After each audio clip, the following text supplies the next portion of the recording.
बड़ी है जो बीजेपी इस समय रिजल्ट्स दिखा रही है छत्तीसगढ़ के अंदर। अगर आप देखिए तो बहुत बड़ी लैंडस्लाइड जीत है वो। 54 सीटें बीजेपी के खाते में आ रही हैं और विपक्ष के खाते में यानी कांग्रेस के खाते में 34 सीटें जा रही हैं।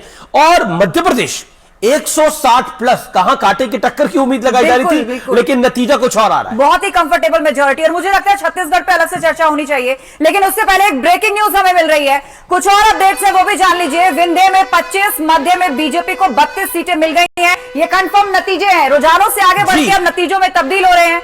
एक चीज और इंटरेस्टिंग, हम बात कर रहे थे कि ग्वालियर चंबल की बेल्ट में क्या होगा।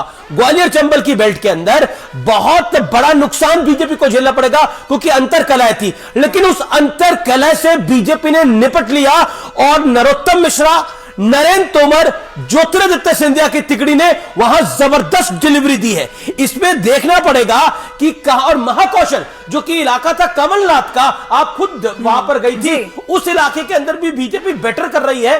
तो ये बहुत बड़ा सेटबैक है और इस नैरेटिव का थोड़ा क्रेडिट नहीं, एक बड़ा क्रेडिट जाना चाहिए स्टालिन को और स्वामी प्रसाद मौर्य को, जिन्होंने सनातन के बारे में इतनी गाली दी कि वोटर घर से गुस्से में निकला, गुस्सा दबा के निकला और कांग्रेस के खिलाफ वोट डाला। और यकीन मानिए 2024 के अंदर भी वोटर निकलेगा, राम मंदिर बनेगा, इसका असर आएगा। क्योंकि सनातन को जिस कदर गाली दी गई है बीते 4-5 महीने में, वो अभूतपूर्व था। कभी इतिहास में ऐसा नहीं दिया गया। शायद मुगल काल के बाद यह एक दूसरा मौका था जब सनातन को इतनी